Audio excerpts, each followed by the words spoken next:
તો તાપી જિલ્લા local crime બ્યુરોએ પાછલા 1 વર્ષ દરમિયાન તાપી જિલ્લામાં ઘરફોડ ચોરીનો આરોપી ઝડપી પડ્યો છે. આરોપી સુરત અને તાપી જિલ્લામાં 12 જેટલી ચોરીને એકલે હાથે અંજામ આપ્યો હોવાનું પોલીસ સમક્ષ હાલ કબૂલ્યું છે. ત્યારે પોલીસે આ અંગે વધુ તપાસ હાથ ધરી છે. દિવસ દરમિયાન મોટરસાયકલ પર રેકી કરી ખાસ બંધ ઘરને ટાર્ગેટ કરીને ચોરીને અંજામ આપનાર એક યુવકને તાપી જિલ્લા એલસીબીએ ઝડપી પડ્યો છે. તેની પૂછપરછમાં તેને સુરત અને તાપી જિલ્લામાં કુલ 12 જેટલી ચોરી કરી હોવાનું કબૂલ્યું છે. તેની પાસેથી ચોરીનો મુદ્દામાલ જપ્ત કરી આરોપી સાથે અન્ય કોઈ સામેલ છે કે નહીં, હજુ સુધી આરોપીએ કેટલી ચોરીને અંજામ આપ્યો છે વગેરે જેવા પ્રશ્નો સાથે પોલીસે વધુ તપાસ હાથ ધરી છે.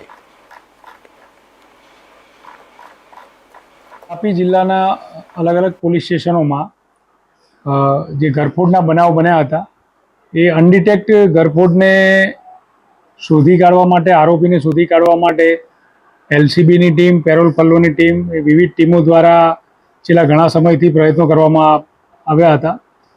તેના ભાગરૂપે જ એલસીબીની ટીમ દ્વારા તાપી જિલ્લાના લગભગ 12 જેટલા ગુના, અનડિટેક્ટ ગુના હતા, એ ગુનાનો આરોપી પકડવામાં આવ્યો છે. કલ્પેશ લાલજીભાઈ ગામિત, જે કાંકરાપર પોલીસ સ્ટેશનના બેડકુવા નજીક ગામે રહે છે, તેને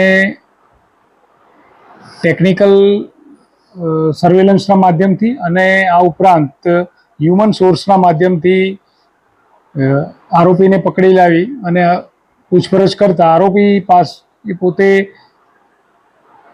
તાપી જિલ્લાના અને સુરત ગ્રામ્યનો પણ એક ગુનો આની સાથે ડિટેક્ટ થયો છે. તમામ ગુનાને એને કબૂલાત આપી છે કે આટલા ગુના એને ચોરી કરી છે.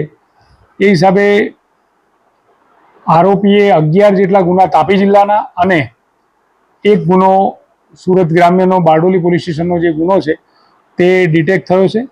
આરોપી પાસેથી મુદ્દામાલની વિગત આપને જણાવું તો ટોટલ સોના ચાંદીના દાગીના, આ ઉપરાંત તેને ગુનાના કામે વપરાયેલ બાઇક, આ ઉપરાંત તેના મોબાઈલના બધી વસ્તુની કિંમત ગણતા 9 લાખથી વધારે કિંમતનો ટોટલ મુદ્દામાલ આરોપી પાસેથી કબજે કરવામાં આવ્યો છે.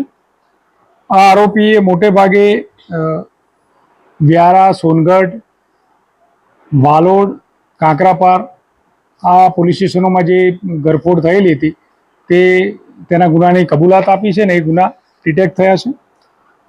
અને તેની એમોમાં એ પોતે બાઇક લઈ એકલો જ રેકી કરતો, દિવસ રાત દરમિયાન રેકી કરી અને કોઈ ઘર બંધ જણાઈ આવે તો એ ઘરમાં એ ઘરફોડના બનાવને અંજામ આપતો હતો.